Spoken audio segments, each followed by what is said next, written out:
Hello बच्चों, आज का हमारा टॉपिक है quantitative theory of money.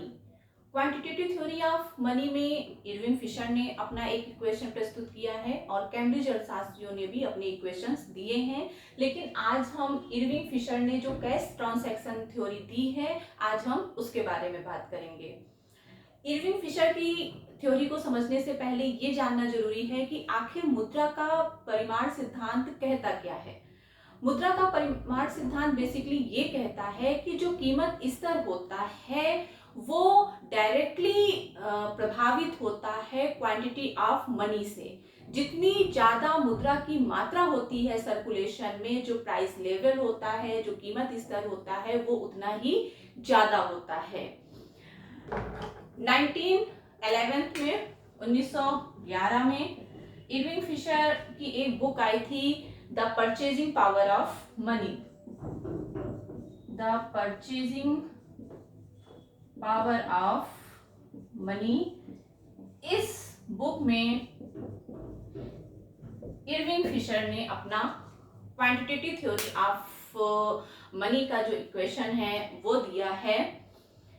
Irving Fisher ये कहते हैं कि अगर अन्य बातें समान रहें, मैंने लिख भी रखा है, आप देख सकते हैं कि अगर अन्य बातें समान रहें, इसका अदर थिंग रिमेनिंग अनचेंज का मतलब होता है कि जो एजम्पशंस हैं अगर वो लागू हो रही हैं, as the quantity of money in circulation increases, circulation में जैसे ही क्वांटिटी ऑफ मनी यानी कि मुद्रा की मात्रा बढ़ती है, the price level also increases in direct proportion.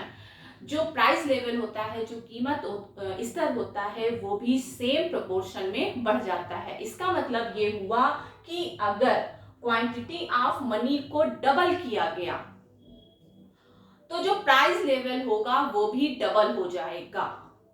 ठीक, इसका ये मतलब हुआ कि मान लीजिए कि सर्कुलेशन में मुद्रा की मात्रा बढ़ा दी जाती है, तो जिस अनुपात में बढ़ाई जाएगी, अगर डबल की जा रही है तो प्राइस लेवल डबल हो जाएगा।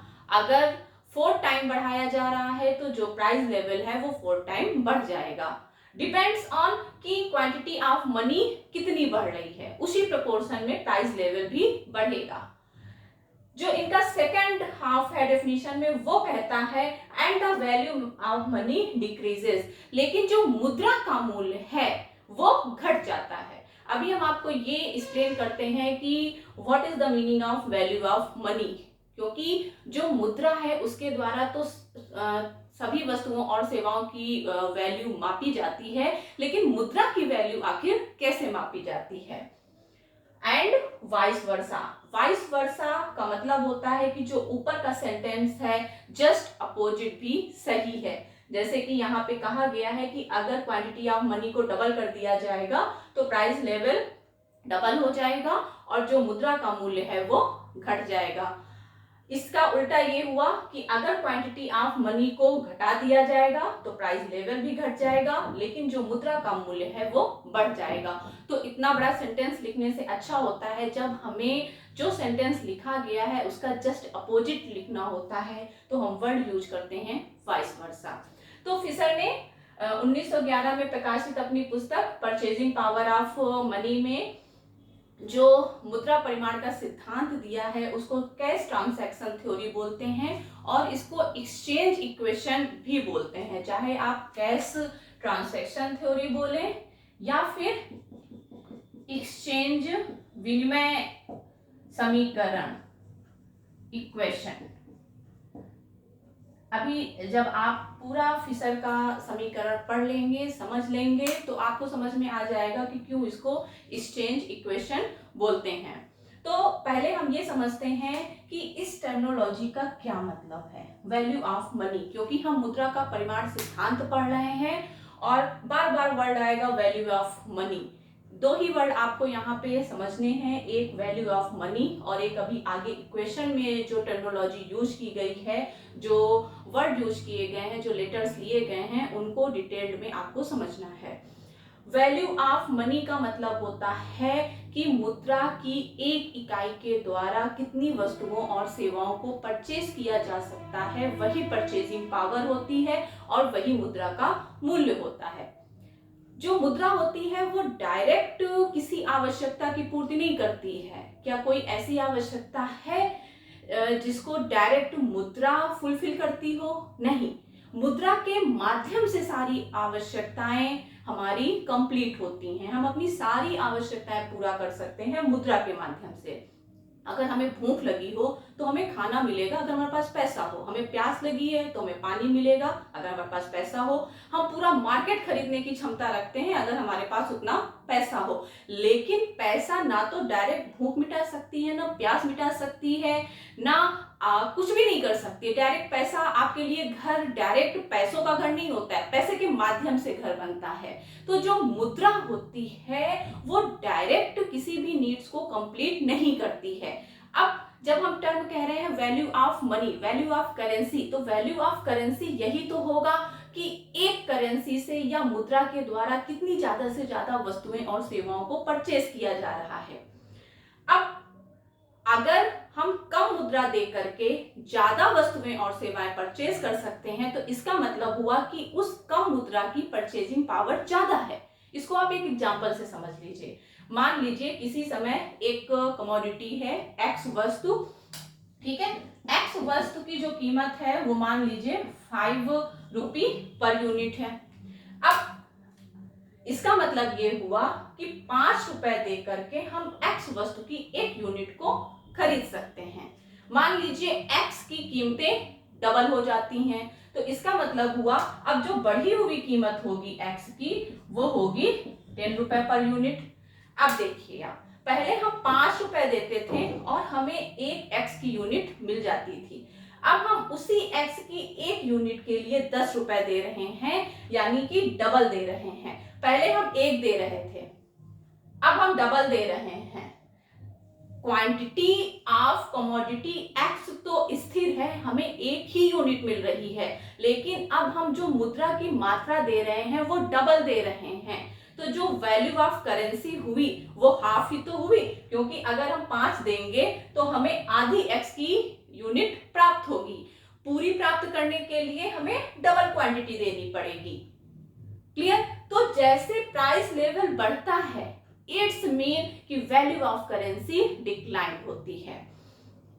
वही बात यहां पे कही जा रही है कि अगर क्वांटिटी ऑफ मनी बढ़ेगी तो प्राइस लेवल बढ़ेगा, लेकिन जो मुद्रा का अपना मूल्य है वो घट जाएगा। और मुद्रा का अपना मूल्य होता है परचेजिंग पावर ऑफ करेंसी।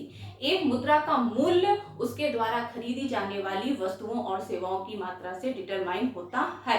अगर हम एक यूनिट से जितनी भी वस्तुएं परचेज कर सकते हैं, सिंगल यूनिट ऑफ करेंसी एक जितनी भी वस्तुएं और सेवाएं खरीदने में सक्षम है, वही होती है मुद्रा का मूल्य। अब इसी एग्जांपल से आप ऐसे भी कह सकते हैं ना कि अगर x के संदर्भ में हमें मुद्रा का मूल्य बताना हो तो हम यही तो कहेंगे कि x की एक यूनिट को प्राप्त करने के लिए हम 5 रुपए देते हैं, तो 5 रुपए बराबर x की एक यूनिट ही तो हुई।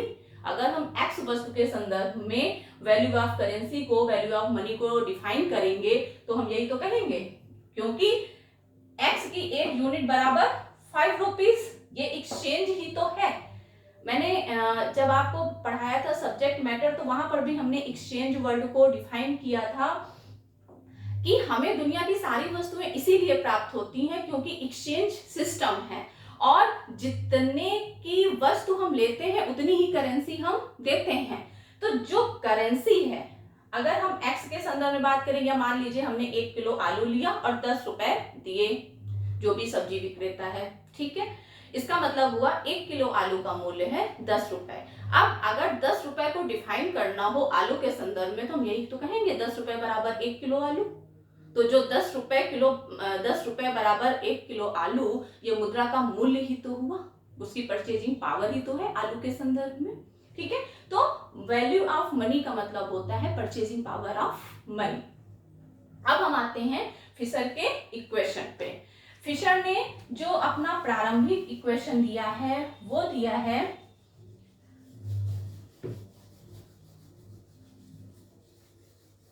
अगर आप नोट्स बना रहे हैं तो आप डेफिनेशन को डेफिनेटली शामिल करेंगे और इसके बाद जो इनका इक्वेशन है इसी क्रम में आप लिखते जाएंगे। इनका इक्वेशन है जिसको आपको समझना है, जो टर्मिनोलॉजी इन्होंने यूज की है वो आपको समझना है, और जो डायग्राम है वो आपको फिशर इक्वेशन में समझना है। फिशर ने जो अपना इक्वेशन दिया है स्टार्टिंग में, दैट इज mv बराबर pt। m that stand for quantity of money, मुद्रा की मात्रा। v बराबर वेलोसिटी,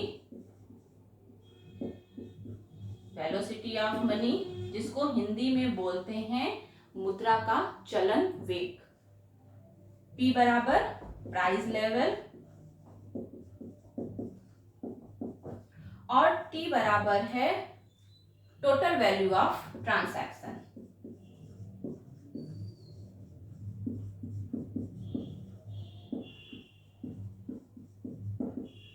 अब देखिए, मुद्रा की मात्रा, उसका चलन वेग, ये जो पक्ष है मुद्रा की मात्रा और उसका चलन वेग, ये है सप्लाई ऑफ मनी।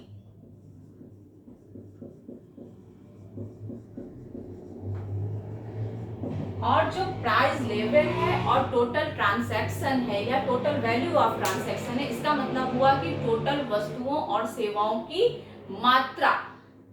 व्यक्ति जो मुद्रा की डिमांड करता है वो इसीलिए करता है क्योंकि उसे एक्सचेंज करना होता है, उसे वस्तुओं और सेवाएं प्राप्त करनी होती हैं।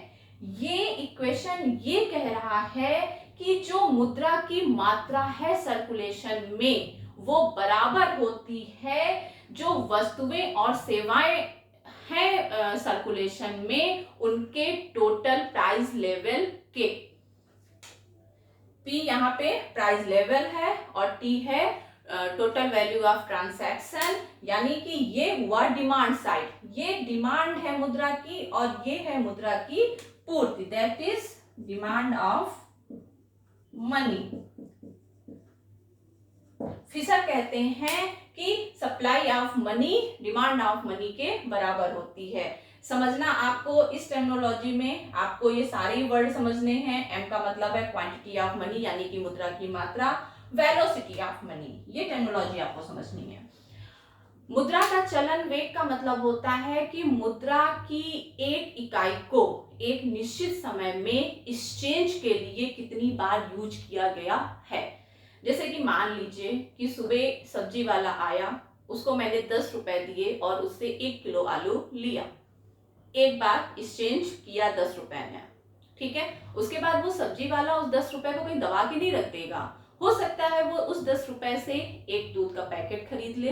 दूसरी बार देखिए, 10 रुपए का नोट वही है लेकिन दूसरी बार ट्रांजैक्शन हुआ, हो सकता है जहां से दूध खरीदा गया हो उसने ऑटो वालों को ये 10 रुपए दिए हो, ऑटो वालों ने चाय पी हो, तो वो जो 10 रुपए का एक नोट है वो एक निश्चित समय में जितनी बार एक्सचेंज के लिए यूज होता है, that is velocity of money.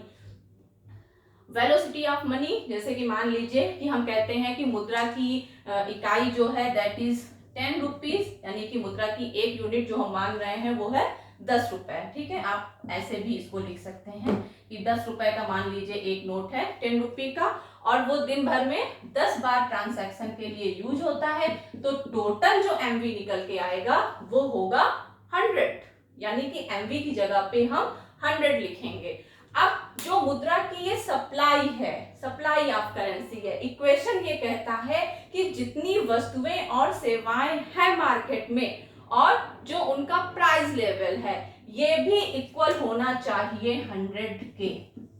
यही है फिशर का क्वांटिटेटिव थ्योरी ऑफ मनी का इक्वेशन, ठीक है। Supply of money should be equal to demand of money, यानी कि जितनी मात्रा सर्कुलेशन में मुद्रा की है वो डिमांड क्रिएट करती है, वो बराबर होती है उन वस्तुओं और सेवाओं की मात्रा के या उनकी वैल्यू के जो मार्केट में उपलब्ध हैं, ठीक। अब यहाँ पे फिशर ने ये मान लिया है कि जो v है वो स्थिर है और जो t है वो भी स्थिर है। तो अब जो इक्वेशन निकल के आएगा ये आप नोट डाउन कर लीजिए। हम यहीं से एक p को अलग करके भी इक्वेशन निकाल सकते हैं। अब हम ये आपको बार बार नहीं लिखेंगे कि हमने किसको क्या डिफाइन किया है, ये आपने एक बार नोट कर लिया, दैट इज सफिशिएंट।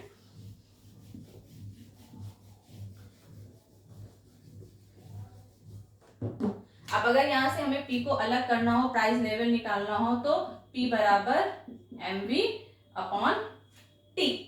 P बराबर प्राइस लेवल है, m मुद्रा की मात्रा, v वेलोसिटी, एंट्री ट्रांजैक्शन। अब जो T है और v है दैट इज कांस्टेंट। ये फिशर ने अपने सिद्धांत में मान्यता रखी है कि जो T और V है वो स्थिर है। अब जब T और V स्थिर है यानी कि वो प्राइस लेवल के बदलने में कोई भी एक्टिव पार्ट नहीं निभा रहे हैं, तो इसका मतलब हुआ कि जो P बराबर M यानी कि जितना मुद्रा की मात्रा बढ़ेगी घटेगी उतना ही प्राइस लेवल बढ़ेगा घटेगा, वो M फैक्टर है, वो मुद्रा की मात्रा है जो डायरेक्टली प्राइस लेवल को बढ़ाएगी या घटाएगी। जिस प्रोपोर्शन में ये बढ़ेगा उसी प्रोपोर्शन में ये बढ़ेगा। यही तो फिशर ने अपने डिफिनीशन में भी कहा था कि अगर क्वांटिटी ऑफ मनी अगर इंक्रीज होगी तो प्राइस लेवल भी इंक्रीज होगा। अब इसी इक्वेशन से हम जो वैल्यू ऑफ मनी है अगर उसको हमें दिखाना हो तो हम क्या करते हैं, 1 अपॉन P बराबर mv अपॉन T। इसका मतलब ये हुआ कि इसका इससे अब इनवर्स रिलेशनशिप है, यानी कि मुद्रा की मात्रा अगर बढ़ेगी तो जो वैल्यू ऑफ मनी है, वैल्यू ऑफ करेंसी है, वो घट जाएगी। ठीक है, पूरी क्वांटिटेटिव ऑफ थ्योरी में एक बात बिल्कुल अपने दिमाग में आप रख लीजिए कि जब हम P कहते हैं तो ये तो प्राइस लेवल को बताएगा, लेकिन जब हम 1 अपॉन P की बात कर रहे हैं तो ये वैल्यू ऑफ मनी को बताती है, क्योंकि जो वैल्यू ऑफ मनी होती है वो मनी सप्लाई से इनवर्सली रिलेशन रखती है। जितना क्वांटिटी ऑफ मनी बढ़ेगा उतना ही ज्यादा जो वैल्यू ऑफ करेंसी है वो घटेगा, क्योंकि इनवर्स है इसलिए हम 1 अपॉन P से वैल्यू ऑफ मनी को डिफाइन करते हैं। ठीक है, ये बात बिल्कुल आप अपने दिमाग में रख लीजिए, क्योंकि जो कॉम्पिटिटिव एग्जाम होते हैं वहां पे कई बार होता है कि ये इक्वेशन देके पूछ लिया जाता है कि यहाँ पे P क्या है, और कई बार होता है कि इसका जस्ट अपोजिट ऐसे कर दिया जाएगा, 1 अपॉन P बराबर T अपॉन mv, और फिर पूछ लिया जाएगा कि यहाँ पे ये 1 अपॉन P क्या है। तो बहुत ही कंफ्यूजन क्रिएट होता है, लेकिन बिल्कुल भी कंफ्यूज नहीं होना है, क्योंकि जो 1 अपॉन P है वो m से इनवर्सली रिलेटिव है, यानी कि जैसे ही मुद्रा की मात्रा बढ़ती है जो मुद्रा का अपना मूल्य होता है वो घट जाता है। अभी हमने आपको एग्जाम्पल से समझाया था। तो इसको mv बराबर pt और p बराबर mv, ठीक है, mv अपॉन t, ये इनका संक्षिप्त इक्वेशन कहा गया। इसके बाद इन्होंने जब अपना जो इक्वेशन है जो इन्होंने क्वांटिटेटिव थ्योरी का दिया है, इसको इन्होंने ब्रॉड किया है और इसमें एक नई टर्मिनोलॉजी भी ऐड की है। वहां पे उन्होंने मुद्रा की मात्रा जो बैंकों के पास होती है, या फिर जिसको हम कह सकते हैं साख मुद्रा की मात्रा, क्रेडिट करेंसी, उसको भी इन्होंने अपने इक्वेशन में शामिल किया है। तो जो इनका विस्तृत इक्वेशन है वो है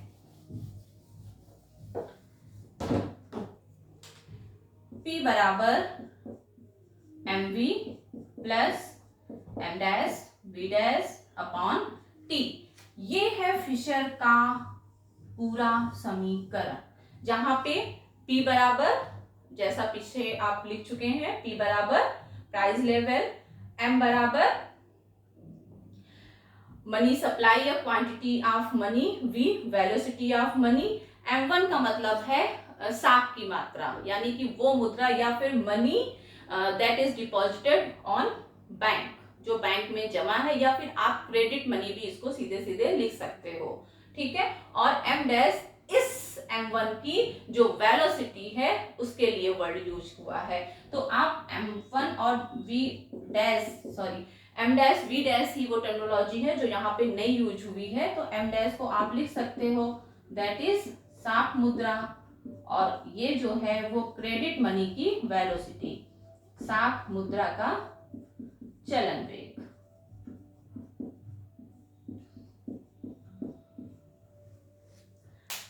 तो जो फिशर का इक्वेशन है बहुत ही सिंपल है शॉर्ट में, और अगर इसी को हम 1/p करके लिखते हैं तो यहाँ पे जो 1/p होगा वो मुद्रा की वैल्यू को दिखाएगा। जैसा कि हमने आपसे कहा कि ये दोनों चीजें बिल्कुल अपने आप दिमाग में फिट कर लीजिए कि p और 1/p में क्या डिफरेंस है, ठीक है। तो जो फिशर का समीकरण है वो शॉर्ट समीकरण है, जब उन्होंने साख मुद्रा की मात्रा को ऐड नहीं किया है। उसके बाद अपने नए वर्जन में, नए संस्करण में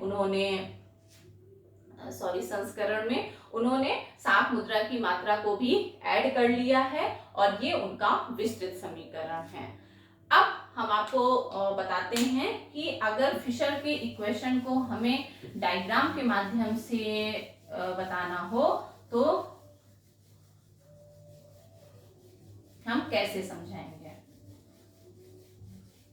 हाँ, यहाँ पे आप एक चीज और समझ लीजिए कि जो ये वाला इक्वेशन था, इसके बाद यानी कि एक बार मैं फिर से लिखती हूँ,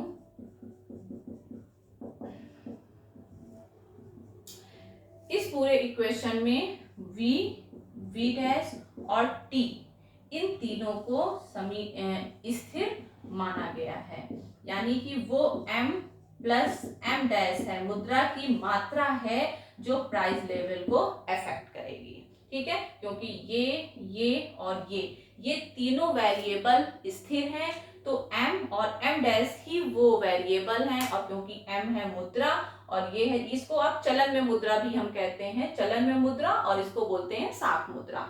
चलन में मुद्रा और साख मुद्रा यानी कि जो सर्कुलेशन में मनी है और वो मनी जो बैंक में है, वो दोनों ही डिफाइन करते हैं कि प्राइस लेवल क्या होगा। जितनी ज्यादा क्वांटिटी ऑफ मनी उतना ज्यादा प्राइस लेवल, और जितना ज्यादा price level value of currency उतनी ही कम। अब हम आपको ये डायग्राम बताते हैं कि डायग्राम के माध्यम से कैसे फिशर के इक्वेशन को हम समझ सकते हैं। मैं हमेशा डायग्राम आपके सामने इसलिए ड्रॉ करती हूँ, मैं वीडियो पॉज इसलिए नहीं करती हूँ क्योंकि इकोनॉमिक्स में सबसे मेन चीज तो डायग्राम है, और अगर आप सामने डायग्राम ड्रा होते हुए देखेंगे तो आपको समझ में आएगा कि आखिर हम किस प्रकार से डायग्राम ड्रा करें कि वो एक बार में ही बिल्कुल सही ड्रा हो जाए। इसमें हम दो चीजें लेंगे, यानी कि दो डायग्राम ऐसे ड्रा होंगे।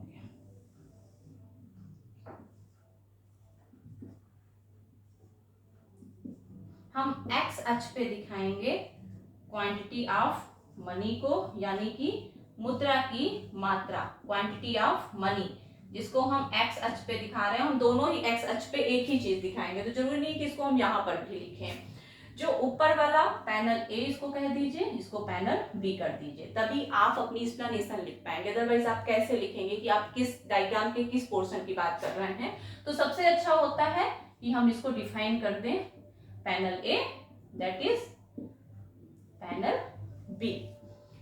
ऊपर वाले पैनल ए में हम दिखा रहे हैं इसको प्राइस लेवल, मैं ऐसे लिख रही हूं, आप अपनी कॉपी में वैसे लिखिएगा, दैट इज प्राइस लेवल।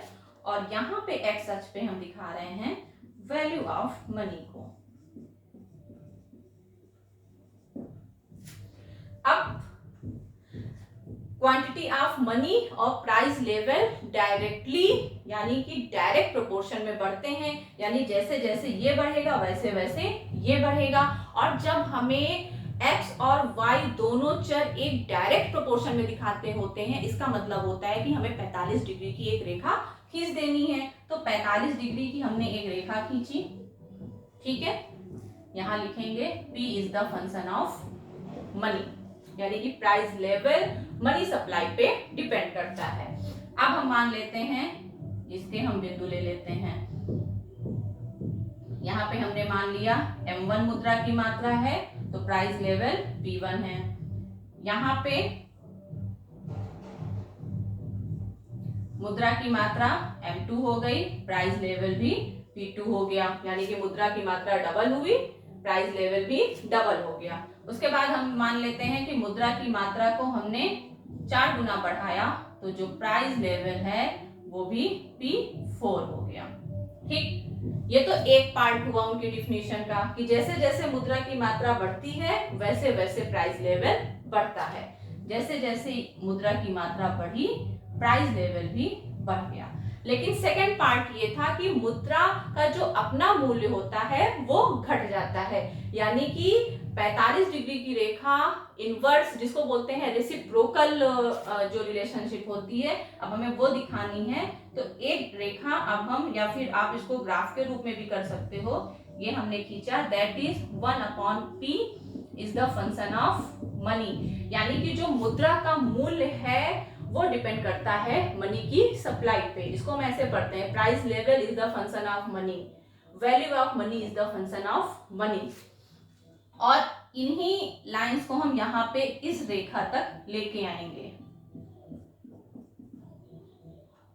आप बिल्कुल स्केल से लाएंगे, बिल्कुल सीधा लेके आएंगे। हो सकता है मेरा थोड़ा सा तिरछा हो गया हो। ठीक, ये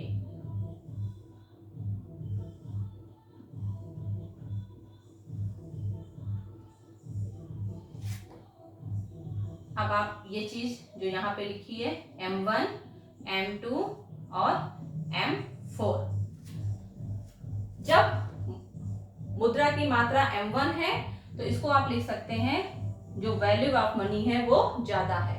मुद्रा की मात्रा डबल हुई, प्राइस लेवल डबल हुआ, लेकिन जो मुद्रा का अपना मूल्य है वो आधा रह गया। देखिए ना, मुद्रा का मूल्य अब घटता जा रहा है। जैसे जैसे क्वांटिटी ऑफ मनी बढ़ रही है मुद्रा का मूल्य घटता जा रहा है, 1/P4। दोनों जो डिफिनीशन में दो पार्ट थे, जैसे जैसे मुद्रा की मात्रा बढ़ेगी प्राइस लेवल बढ़ेगा, लेकिन जो मुद्रा का मूल्य है वो घटता जाएगा। जैसे जैसे क्वांटिटी ऑफ मनी बढ़ रही है वैसे वैसे मुद्रा का मूल्य घटता जा रहा है। जब मुद्रा की मात्रा OM1 है, प्राइस लेवल OP1 है, और जो मुद्रा का मूल्य है वो इतना है, यानी कि ज्यादा है। लेकिन जैसे ही मुद्रा की मात्रा बढ़ी, M2 हुई, प्राइस लेवल तो दुगना हुआ, लेकिन मुद्रा का मूल्य घट के आधा रह गया। जैसे ही क्वांटिटी को 4 टाइम बढ़ाया गया, प्राइस लेवल 4 टाइम बढ़ा, लेकिन जो करेंसी की वैल्यू है वो 1/4 रह गई। तो यही तो इक्वेशन दिया है फिशर ने कि जैसे जैसे मुद्रा की मात्रा बढ़ेगी प्राइस लेवल बढ़ेगा और जो वैल्यू ऑफ करेंसी है वो घटती जाएगी। तो आई होप कि आपको ये डायग्राम समझ में आ गया होगा। इक्वेशंस मैंने आपको दोनों बता दिए हैं, क्योंकि जो फिशर का इक्वेशन है वो ये बताता है कि जो डिमांड फॉर मनी है वो एक्सचेंज के लिए होती है, इसलिए इसको एक्सचेंज इक्वेशन भी कहते हैं, कैश ट्रांजैक्शन थ्योरी भी कहते हैं। तो आई होप कि आपको ये समझ में आ गया होगा। Thank you very much.